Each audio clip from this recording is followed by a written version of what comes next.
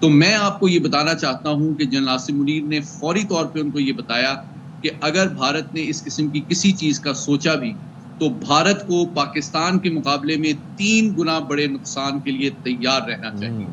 اور یہ وہ بات ہے جس کے بعد پاکستان نے اسکیلیشن ڈومیننس انشور کر کے اس کرائسس کو ڈیفیوز کیا, اور اگلے دن ہم نے پورے استقامت, اعتماد اور ڈیکورم کے مطابق ابھینندن کو سفارتی تقاضوں کے تحت واپس اپنے ملک روانہ کیا. تو یہ میں بتانا چاہتا ہوں کہ اس کے بیک چینل میں انٹیلیجنس کمیونیکیشن بھی چل رہی تھی, سفارتی سطح پہ بھی ہم دنیا کو اعتماد میں لے رہے تھے, اور ہماری جو ہائر کمانڈ ہے اس کی جو فیصلہ سازی ہے اور پاکستان ایئر فورس پہ جو اس کا اعتماد ہے, یقینی طور پہ پاک فضائیہ نے یہ ثابت کیا کہ ہمارے قائد اعظم محمد علی جناح نے جو اس کو مشن اور اسٹیٹمنٹ دیا تھا کہ Pakistan must build an air force second to none, وہ آج بھی ہر چیلنج کے سامنے اس کو ثابت کر رہی ہے کہ وہ دنیا کی بہترین ایئر فورس ہے اور کسی بھی میلی آنکھ کو نکالنے اور اس کے دانت کھٹے کرنے کی بھرپور صلاحیت اور اہلیت رکھتی ہے. بالکل ایسا ہی ہے. Thank you so much. Doctor Syed Muhammad Ali ہمارے ساتھ تھے, اور بھائی ہم نے تو بھارت کو پیشکش بھی کی تھی کہ آئیں جی تحقیقات کر لیں, انٹرنیشنلی بھی آ کر تمام تر چیزیں جو ہے وہ ڈسکس ہو سکتی ہیں, مگر بھارت نے راہ فرار اختیار کیا تھا. جاتے ہیں ایک بریک پہ, ہمارے ساتھ رہیے گا.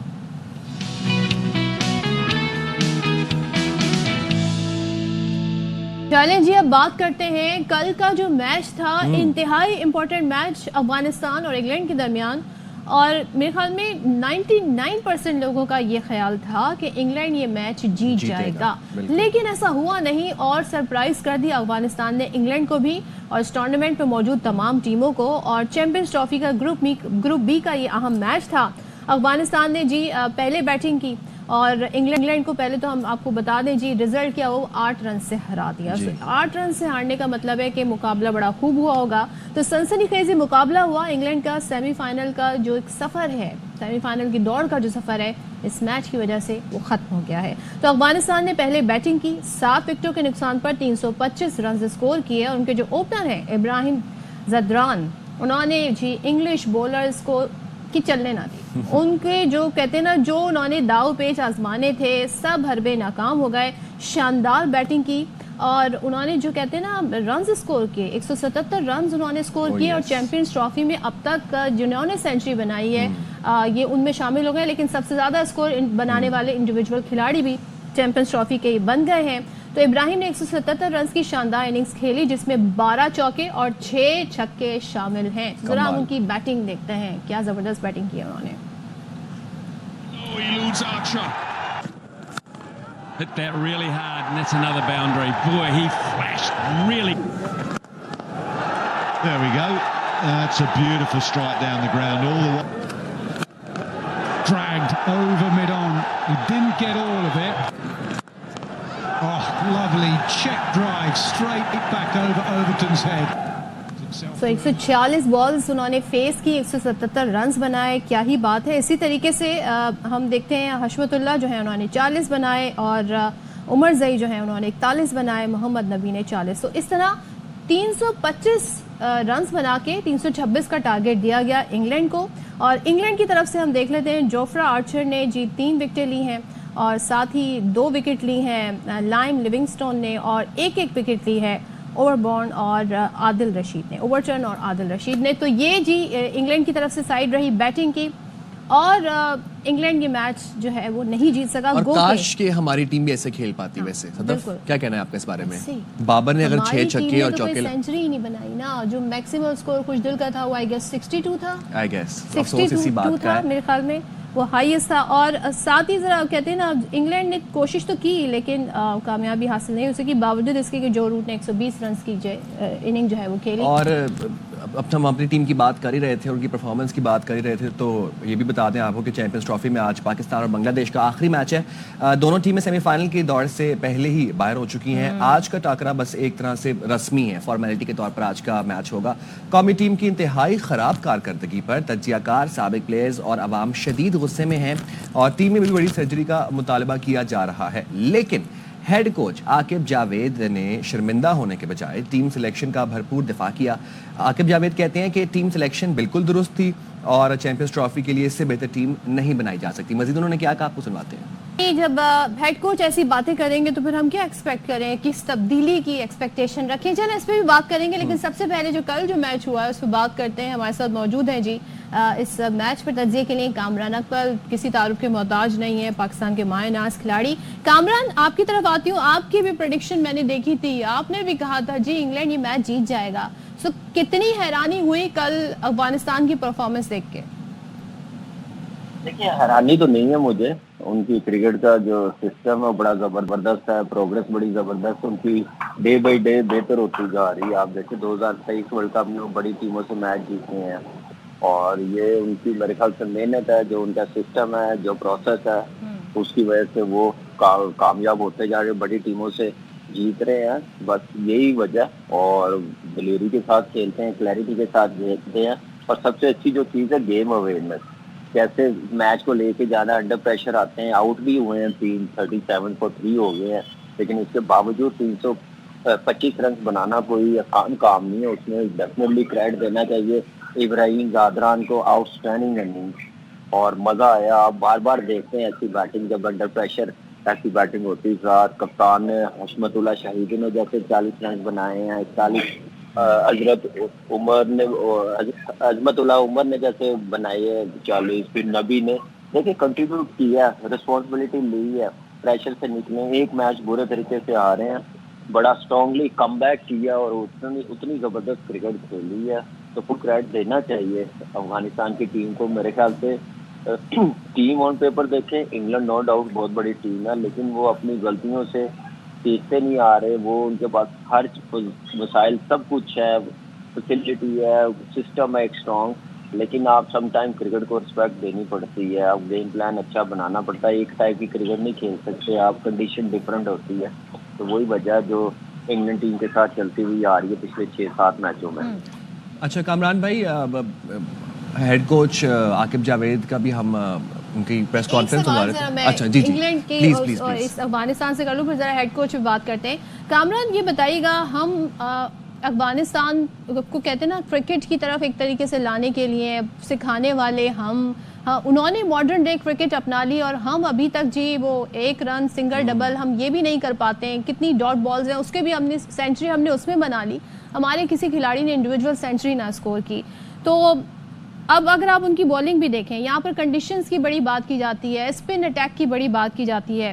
عمر زئی نے 5 وکٹیں لی ہیں, اور وہ میڈیم فاسٹ بالر ہیں. تو یہاں پہ کیا اس کا انالیسس آپ کیسے کریں گے, کیونکہ سارا فوکس یہ تھا جی ایک اسپنر لے جانا چاہیے تھا, ایک ریگولر اسپنر ہوتا تو سچویشن ڈفرینٹ ہوتی پاکستان کی. دیکھیے یہ تو سب بات کر رہے ہیں, پورا پاکستان کر رہا ہے, ایون چیئرمین صاحب نے بھی ان کو کہا کہ آپ ریویو کر لیں, لیکن اب سلیکٹروں کی مرضی, وہ بہتر جواب دے سکتے ہیں کہ کیوں نہیں چینج کیا. ان کی نظر میں بیسٹ ٹیم ہے تو بیسٹ پرفارمنس بھی ہونی چاہیے, کوئی فائٹ نظر آنی چاہیے, کوئی انٹینٹ نظر آنا چاہیے. کوئی ایسی چیز لگی نہیں اس ٹیم سے جو انہوں نے کہا کہ ہم نے بیسٹ ٹیم بنائی ہے. جہاں تک بات ہے, جب ٹیمیں ایسی پرفارم کرتی ہیں, جب آپ بیلنس نہیں نہ کریں گے, کنڈیشن کے مطابق ٹیم نہیں اناؤنس کریں گے, آپ سوچیں گے کہ مڈل اور بیٹسمین اٹھ کے اوپن کر لے, تو یہ بڑا مشکل ہے, بڑا اتنا ایزی نہیں ہوتا کسی بھی بیٹرز کے لیے. یہ غلطی کی ہے. پھر اسپنرز نہیں رکھا, باقی ٹیمیں 2-3 اسپنرز لے کے آ رہی ہیں.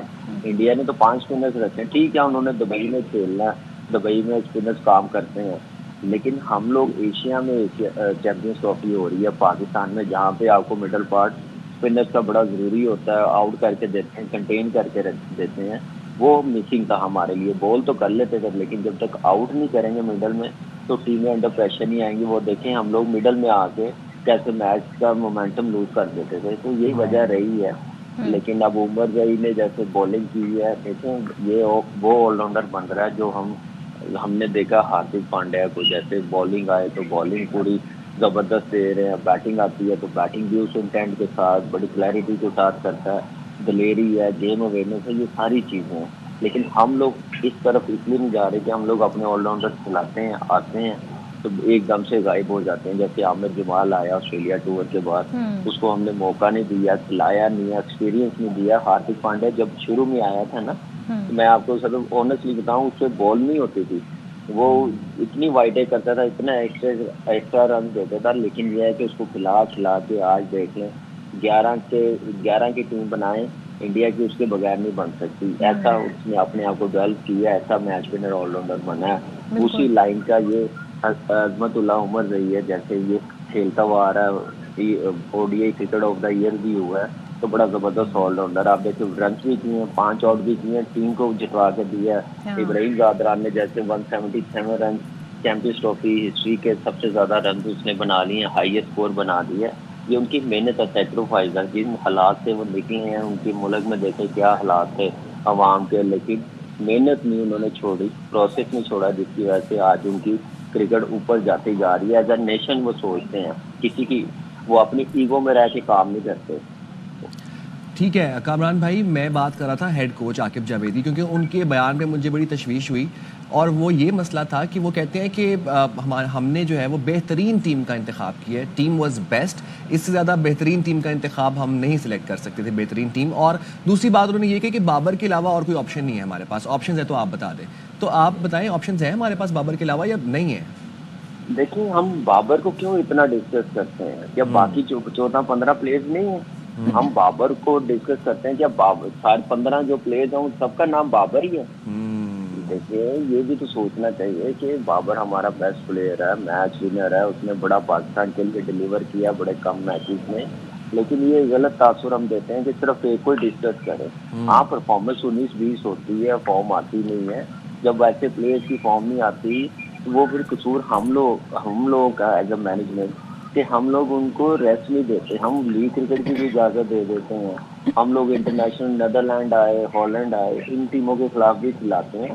ان ٹیموں کے خلاف ان کا کام نہیں ہے. آپ نے ان کی فارم کنٹینیو رکھنی ہے, ان سے رنز لمبے لینے ہیں, پرفارمنس لینی ہے, میچ وننگ پرفارمنس لینی ہے, تو پھر آپ ان کو ٹاپ ٹیموں کے خلاف کھلائیں, ٹیسٹ میچز سارے کھلائیں. وائٹ بال کرکٹ میں آپ ان کو روٹیٹ کرتے رہے, ریسٹ دیتے رہے, تو پھر فائدہ ہوگا. تو میرے خیال سے جہاں تک عاقب بھائی نے بات کی ہے, ٹھیک ہے وہ سلیکٹر ہے, ہیڈ کوچ ہے, کپتان ہے, انہوں نے مل کے ٹیم بیسٹ بنائی ہے, لیکن باہر سے جو بڑے بڑے جو گرو ہیں کرکٹ کے, وہ کیا کہہ رہے ہیں کہ ٹیم میں کمبینیشن نہیں ہے, اوپنرز نہیں ہے, اسپنرز نہیں ہے. یہ تو میرے خیال سے میرا بیٹا 10 سال کا, میری بیٹی 7 سال کی, اس کو بھی پتا ہے, ہر بچے کو پتا ہے. اتنی کرکٹ کی اویئرنیس ہے, اتنا میڈیا ہے, اتنا ڈسکس کیا جاتا ہے, تو میرے خیال سے ان کو بھی احساس ہوگا. لیٹس سی اگر یہ بیسٹ ٹیم ہے تو پھر لے جائیں, پھر نیوزی لینڈ بھی لے جائیں, یہی ٹیم چینج نہ کیجیے. اگر بیسٹ ٹیم ہوتی کامران, تو پھر ہم جب اسکواڈ کا اعلان ہوا تو کیوں سب کہہ رہے تھے جی چینج کر لیں؟ دعویٰ کر رہے ہیں عاقب جاوید کہ ہمارا جو بولنگ اٹیک ہے وہ نمبر 1 بیسٹ اٹیک ہے. دوسرے انہوں نے کہا دیکھیں سائم نہیں تھا, سائم اور فخر کا ہونا بہت ضروری, وہ امپیکٹ ڈالتے ہیں. فخر کے بارے میں ہمیں پتہ ہے کہ کتنے عرصے سے فخر کو آپ کھلا نہیں رہے تھے. پھر سائم کی جگہ ریپلیسمنٹ انہوں نے بتائی خوشدل آ رہے ہیں جی مڈل آرڈر میں کھیلنے, اور سائم ہمارا اوپنر تھا جس کی ضرورت ہمیں ایک اوپنر سے ہی ریپلیس کرنے کی تھی. مجھے کوئی لاجک سمجھ نہیں آئی ان کی اس بات پہ. دیکھیے لاجک ہمیں بھی نہیں سمجھ آ رہی, اور آپ دیکھیں انفارچونیٹلی سب کو دکھ ہے, ٹیم کو بھی دکھ ہے کہ سائم اینڈ ٹائم پہ انجرڈ ہو گیا. ٹیسٹ پہ انجری کسی کو بھی ہو سکتی ہے فیلڈ میں, دیکھیے اس کا تو علاج کوئی نہیں ہے. فخر آپ دیکھیں ٹھیک ہے, اس کو تھوڑی انجری بھی تھی, ایشو بھی تھا, ٹویٹ کا کیا, میں ہم سب نے کہا کہ ایسا نہیں ہونا چاہیے. آپ اپنے کیا نا سسٹم کے خلاف نہیں جا سکتے جب آپ سینٹر کانٹریکٹ پلیئر ہو. ٹھیک ہے آپ نے پنش دی, لیکن آپ نے ان کو کھلایا, انجری اس کو بھی ہو گئی ہے, میں نے کہا. لیکن آپ یہ کہیں کہ سائن پہ آپ بات کریں بار بار کہ سائن نہیں ہے تو ہم لوگ اچھا پرفارم نہیں کر سکے, یہ پھر ہم لوگ اپنا سسٹم اپنا پروسیس خود کیا نام ہے غلط کر رہے ہیں. ہم بتا رہے ہیں کہ ہمارے پاس کچھ نہیں ہے, سب کچھ ہے ہمارے پاس, لیکن اس کے لیے آپ کو گراؤنڈ میں آنا پڑتا ہے, ڈومیسٹک دیکھنی پڑتی ہے کہ کن حالات میں ہو رہی ہے, لڑکے کیسے کھیل رہے ہیں, کون اگر سائن نہیں ہے تو ہمارے ڈومیسٹک میں کون اوپنر ہے جو اچھا کھیل رہے ہیں, جو فارم میں ہے, وہ ساری چیزیں دیکھتے ہیں. اسپن آل راؤنڈر آپ نے دیکھنا, اسپنر دیکھنا, تو آپ دیکھتے ہیں تو پھر آپ کو آئیڈیا ہوتا ہے, پھر آپ ٹیم اور اچھی بنا سکتے ہیں.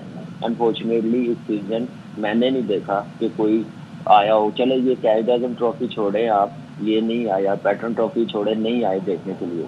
جو آپ نے خود اپنی نگرانی میں ٹیلی وائز جو چیمپئنز کپ کروائے ہیں فیصل آباد اور پنڈی میں, آپ ان کی پرفارمنس دیکھ لیتے, اوپنر کون ہے, اسپنر کون ہے, ان میں سے کوئی لے لیتے.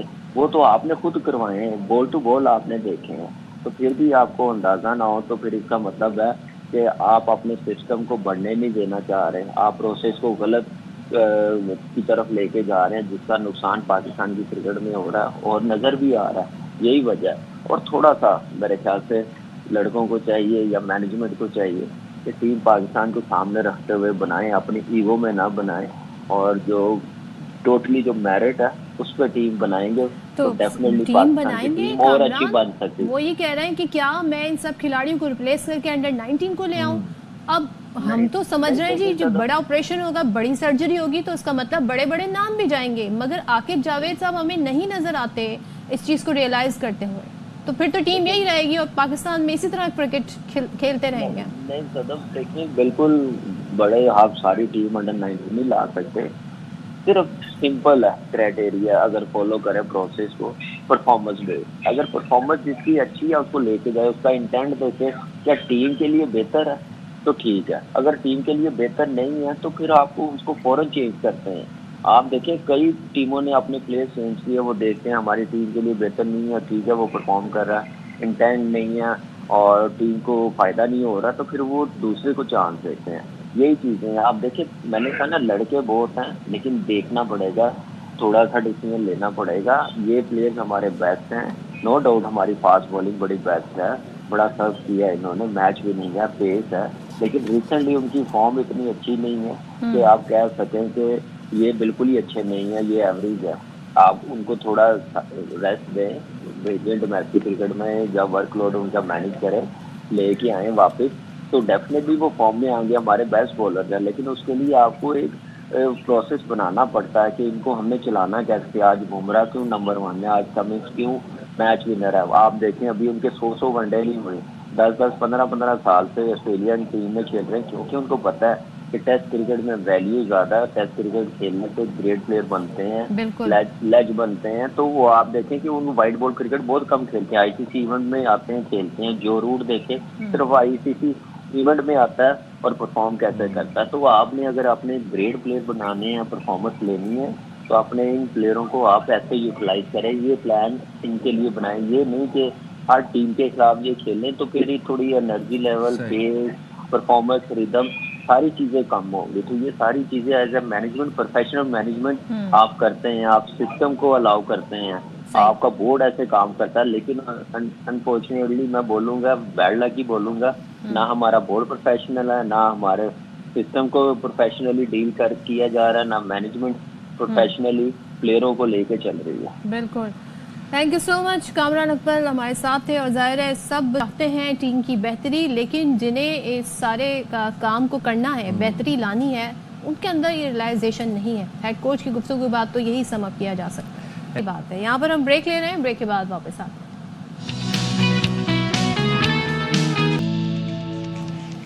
Welcome back once again. اور ذرا سیاسی منظرنامے پہ بات کر لیتے ہیں. اور یوں تو تحریک انصاف کوششیں کر رہی ہے, اتحاد کی ملاقاتیں بھی ہو رہی ہیں, لیکن یہ ہے کہ اب صورتحال کافی ہمیں اس میں کچھ میچور ہوتی دکھائی نہیں دے رہی ہے.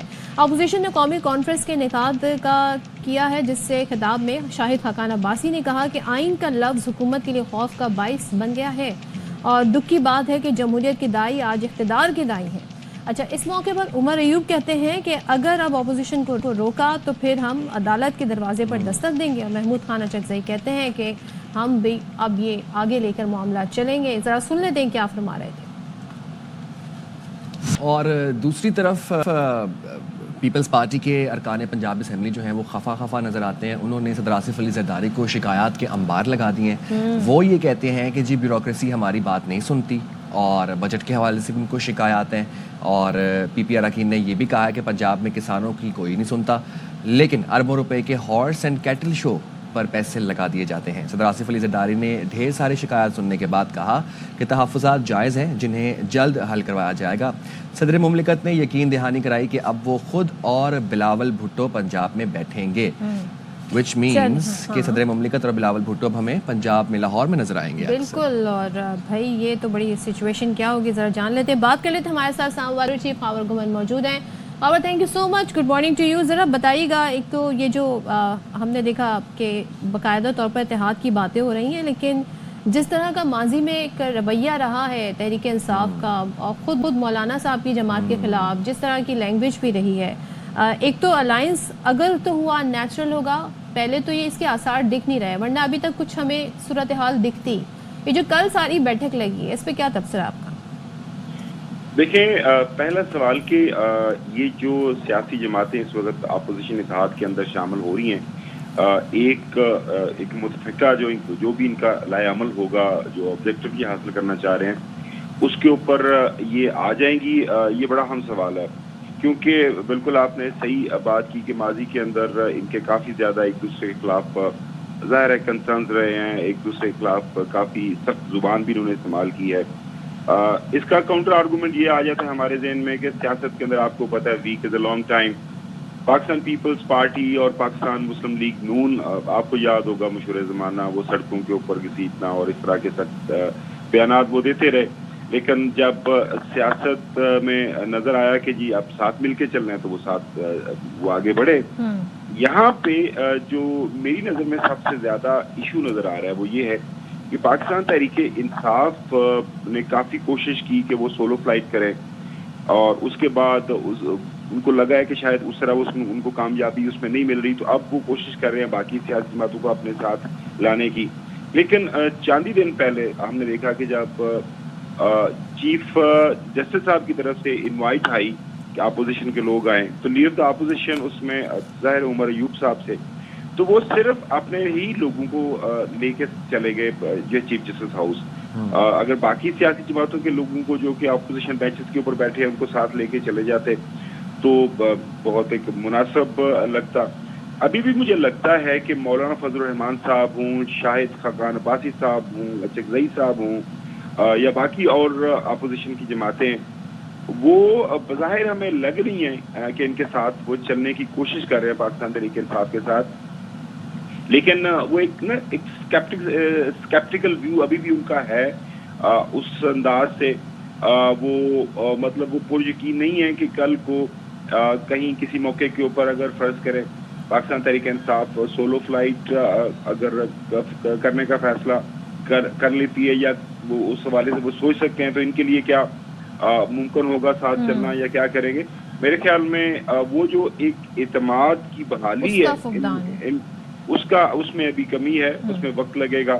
ظاہر ہے وہ اپنے عمل سے اس کو ثابت کرتے ہیں، وہ دونوں اطراف کریں گے اگر انہوں نے ساتھ چلنا ہے کہ جو بھی ان کا لائے عمل ہے. جس طرح شاہد خاقان عباسی صاحب نے بتایا کہ ہمارا منیمم ایجنڈا یہی ہے کہ ہم ملک کے اندر آئین اور قانون کی بحالی چاہتے ہیں، اور اس کے لیے ہم ایک آئینی اور قانونی جنگ لڑیں گے. ہم سڑکوں پہ نہیں آنا چاہتے، ہم کوئی پرتشدد سیاست نہیں کرنا چاہتے. اور خاقان عباسی صاحب اس حوالے سے جانے بھی جاتے ہیں، انہوں نے کبھی ان کے سارے اپنے سیاسی کیریئر میں انہوں نے کبھی کوئی ایسا کام نہیں کیا. تو لیٹس سی آنے والے دنوں کے اندر یہ اعتماد کی بحالی ان کے درمیان ہوتی ہے یا نہیں. کیونکہ دیکھیں ایک بڑی تحریک کی بات ہو رہی ہے، لیکن مولانا فضل الرحمان صاحب اس وقت ملک سے باہر ہے، وہ ہمیں سین کے اوپر نظر نہیں آ رہے. تو مولانا صاحب کی غیر موجودگی میں کیسے یہ بڑا اتحاد قائم ہوگا، یہ بھی ایک بڑا اہم سوال ہے. اچھا خاور، دوسری طرف لاہور میں ارکان پنجاب اسمبلی، پیپلز پارٹی کے ارکان پنجاب اسمبلی نے صدر آصف علی زرداری کو کافی شکایات لگائی ہیں، کافی خفا نظر آ رہے ہیں. تو آپ کو لگتا ہے صدر آصف علی زرداری نے یہ بھی یقین دہانی کرائی ہے کہ جلد ان مسائل کا حل بھی نکل آئے گا، تو آپ کو لگتا ہے کہ پیپلز پارٹی جو ہے وہ اس پوزیشن میں ہے کہ حکومت سے مطالبات کر سکے؟ جی بالکل اس پوزیشن میں ہے. پاکستان پیپلز پارٹی اس وقت جو ہے وہ ضامن ہے موجودہ حکومت کی. یہ آن گراؤنڈ کل بھی ہم نے ذکر کیا تھا کہ پاکستان پیپلز پارٹی اور نون لیگ آپس کے اتحادی ہیں اور کلی طور پر ایک دوسرے کے ساتھ اس وقت موجود ہیں. بلوچستان میں پاکستان مسلم لیگ نون کی حمایت کے بغیر پاکستان پیپلز پارٹی کی حکومت قائم نہیں ہو سکتی. وفاق کے اندر پیپلز پارٹی کی حمایت کے بغیر پاکستان مسلم لیگ نون کی حکومت قائم نہیں ہو سکتی. صدر مملکت کا جو عہدہ ہے وہ آصف علی زرداری صاحب کے پاس اس وجہ سے آیا ہے، اس وقت موجود ہے کہ پاکستان مسلم لیگ نون نے ان کی سپورٹ کی. پنجاب اور کے پی میں گورنر اگر لگائے ہیں شہباز شریف صاحب نے، تو وہ ظاہر ہے ایک ارینجمنٹ کا ان کا آپس میں اس کا نتیجہ ہے. لہٰذا وہ ایک دوسرے کی سپورٹ میں کھڑے ہیں، ایک دوسرے کے ضامن بھی ہے. اور اگر کسی موقع کے اوپر ہم ایک مفروضے کے طور پر اگر یہ بات کریں کہ آصف علی زرداری صاحب یا پاکستان پیپلز پارٹی اس نہج پہ پہنچ جاتے ہیں کہ وہ واقعہ ہی حقیقتاً میں ناراض ہو جاتے ہیں پاکستان مسلم لیگ نون سے کہ جی آپ ہماری بات نہیں مان رہے، تو وہ جس دن زرداری صاحب یہ بات کر دیں گے کہ ہاں میں ناراض ہوں اور حقیقت میں ناراض ہوں، تو پاکستان مسلم لیگ نون جو ہے ان کی بات مان لیں گے. مجھے بھی لگ رہا ہے، ظاہر ہے سیاست کے اندر ڈیمانڈز رکھی جاتی ہیں، وہ اتحادی ہیں. خاص طور پر پنجاب میں پاکستان پیپلز پارٹی کے جو لوگ ہیں وہ کہہ رہے ہیں کہ جی ہماری بات نہیں سنی جاتی. ان کے جو گورنر وہاں پہ موجود ہیں پنجاب میں، وہ کہتے ہیں کہ میں نے 2-3 دفعہ مریم صاحبہ سے ملاقات کا کہا. ایک ظاہر ہے آئینی عہدے ہیں، ملاقات وہ میرے خیال میں اس میں مذائقہ بھی نہیں ہے. وہ کہتے ہیں مجھے ملاقات کا ٹائم بھی نہیں دیا جاتا. سو وہ یہ بھی بات کرتے ہیں کہ ہمارا ایک ریٹن ایگریمنٹ ہے نون لیگ کے ساتھ. انہوں نے ہم سے وعدہ کیا ہوا ہے پنجاب میں ہم آپ کی یہ کام کریں گے، ترقیاتی اسکیمیں دیں گے. وہ اضلاع جہاں پہ پاکستان پیپلز پارٹی کی وہاں پہ موجودگی ہے، ان کے ایم این ایز ہیں یا ایم پی ایز ہیں، وہاں پہ جو انتظامی عہدے ہیں اس کے حوالے سے بھی پوسٹنگ ٹرانسفرز میں ان کو آن بورڈ لیا جائے گا. جو بڑے فیصلے ہونے ہیں، پالیسی سازی ہونی ہے، اس حوالے سے بھی ان کو آن بورڈ لیا جائے گا. تو وہ یہ ان کے کنسرنس ہے. تو میرے خیال میں جیسا میں نے کل بھی عرض کیا تھا، یا آصف علی زرداری صاحب اور شہباز شریف صاحب پرائم منسٹر اور صدر مملکت جو ہیں وہ جب مل بیٹھیں گے بات کریں گے تو مسائل کے حل جو ہے وہ موسٹ پروبیبلی نکل بھی آئیں گے. ٹھیک ہے، تھینک یو سو مچ خبر، بہت شکریہ. اور ظاہر پیپلز پارٹی کو اس وقت سوٹ بھی یہی کرتا ہے کہ وہ گورنمنٹ کے ساتھ چلے، ورنہ تو آپ سچویشن مسائل کیسے حل کروانے کی کوشش کرتے ہیں. یہ تو ہو گیا جی سیاسی منظرنامہ. تھینک گاڈ ہم رمضان کی بات کر رہے ہیں. رمضان کی بات کرتے ہیں جس میں ہم سب بڑے انٹرسٹڈ بھی ہیں، انویسٹڈ بھی ہیں، اور ہم چاہتے ہیں جی یہ جو ماہ رمضان آ رہا ہے اس کو بھرپور طریقے سے اس میں ہم ثواب بھی ارن کر سکیں، عبادت بھی بھرپور طریقے سے کر سکیں. تو کیا ہے جی رمضان سے متعلق؟ تو جی رمضان سے متعلق ایک بڑی اہم چیز ہے، اور وہ یہ ہے کہ اب جو شوگر کے پیشنٹس ہیں وہ روزہ کیسے رکھیں گے. تو شوگر ایسی بیماری ہے جو پیچھا نہیں چھوڑتی، اور اسی لیے ذیابطیس کو خاموش قاتل بھی کہا جاتا ہے. شوگر کے باعث دل کے دورے، فالج، بینائی متاثر ہونا اور پاؤں یا ٹانگ کے کٹنے کا خطرہ بھی رہتا ہے. اب رمضان المبارک کے مقدس مہینے میں 2 یا 3 دن رہ گئے ہیں. اگر شوگر کے مریض روزہ رکھیں تو ان کے لیے بہت مشکلات ہو جاتی ہیں. ان کی طبیعت خراب ہونے کا خدشہ بھی ہوتا ہے کیونکہ انہیں دوائیوں اور انسولین کی بہت ضرورت پڑتی ہے. ظاہر ہے آپ نے ایک شوگر لیول مینٹین کرنا ہوتا ہے، تو کیا کیا جائے؟ غذاؤں میں بھی تبدیلی کی جاتی ہے اور دوائیوں کو کس ٹائم پہ لیا جائے. تو یہ اگر چیزیں ڈسکس ہو جائیں تو شوگر پیشنٹ کے لیے بھی روزہ رکھنا جو ہے وہ آسان ہو جاتا ہے. تو چلیں ہم اس ساری صورتحال پر بات کر لیتے ہیں. شوگر کے مریض کس طرح روزہ رکھیں؟ ہمارے ساتھ موجود ہیں associate professor diabetes and endocrinology doctor Aqiba Sarfraz. Thank you so much. آپ کا نام آئی ہوپ میں نے کریکٹ پروناؤنس کیا. بالکل صدر، بہت شکریہ آپ کا. یہ بڑا امپورٹنٹ ٹاپک ہے، اور جو ڈائبٹکس پیشنٹ ہیں وہ بڑے کنسرن رہتے ہیں، روزہ رکھنا بھی چاہتے ہیں، اور صحت جو ہے وہ اس کی اجازت سم ٹائمز نہیں دے رہی ہوتی. کیا کیا جا سکتا ہے؟ بیٹر آپشن کیا ہے ان کے پاس؟ تھینک یو صدر for inviting me, and this is such a hot topic. اب جیسے رمضان ہے اور بالکل سر پر ہے، رمضان کی آمد ہے، تو بہت سارے ڈائبٹک پیشنٹ سب کا کنسرن ہوتا ہے کہ ڈاکٹر صاحب ہم روزہ کیسے رکھیں. اچھا، اس میں بھی ہر پیشنٹ ایک انڈیویجول ہوتا ہے اور اس کو اس کے لحاظ سے ٹریٹ کیا جاتا ہے. تو most of the diabetic patients اگر ان کی ذیابطیس بہت اچھی کنٹرولڈ ہے تو وہ روزہ آرام سے رکھ سکتے ہیں. کچھ چیزوں کو ہائی لائٹ کرنا ضروری ہوتا ہے. اس میں بہت امپورٹنٹ ہوتا ہے کہ شوگر کا مرض کتنا پرانا ہے، آپ کن ادویات پہ ہیں، کیا آپ انسولین پہ ہیں، اور پلس کوئی پیچیدگی تو نہیں ہے. تو یہ سب چیزیں ہم دیکھ کے ڈفرینٹ اسٹیجز ایگزیکٹلی، اور پھر آپ دیکھتے ہیں کہ کیا یہ پیشنٹ لو رسک ہے جو آرام سے روزے رکھ لیتے ہیں، گرین زون میں ہیں، کچھ ہیں جو ماڈریٹ رسک میں ہوتے ہیں جس میں روزہ رکھ سکتے ہیں لیکن احتیاط کے ساتھ آپ کو نظر رکھنے کی ضرورت ہے. اگر ہم اس کو سٹیپ بائی سٹیپ ڈسکس کریں، جو آپ نے کہا جو گرین زون وہ کون ہوتے ہیں؟ گرین زون وہ والے ہوتے ہیں جو ڈائبٹک پیشنٹس ہیں جن کی ڈائبٹیز بہت زیادہ پرانی نہیں ہوتی، ان میں پیچیدگیاں کوئی نہیں ہیں، وہ ٹائپ 2 ڈائبٹک پیشنٹس ہیں، اور وہ ان میڈیکیشنس پہ یا ان ادویات پہ ہیں جو بہت تیزی سے شوگر کے لیول کو ڈاؤن نہیں کرتی، وہ گریجولی کام کرتی ہیں آہستہ آہستہ. تو وہ پیشنٹس آرام سے روزہ رکھ سکتے ہیں، وہ گرین زون میں. اوکے، اچھا، اب فار انسٹنس روزہ رکھنا ہے، کسی پیشنٹ ہے اس کو شوگر ہے، اس کو روزہ بھی رکھنا ہے، اور زون سے ہٹ کے جنرلی اگر ہم بات کریں غذا کے بارے میں تھوڑا گائیڈ کریں. خوراک میں کیا کیا چیزیں ایڈ کی جائیں جس سے وہ ایک مطلب جسم بھی متوازن رہے اور ہیلدی طریقے سے وہ نارملی روزہ اپنا مکمل کر لیں؟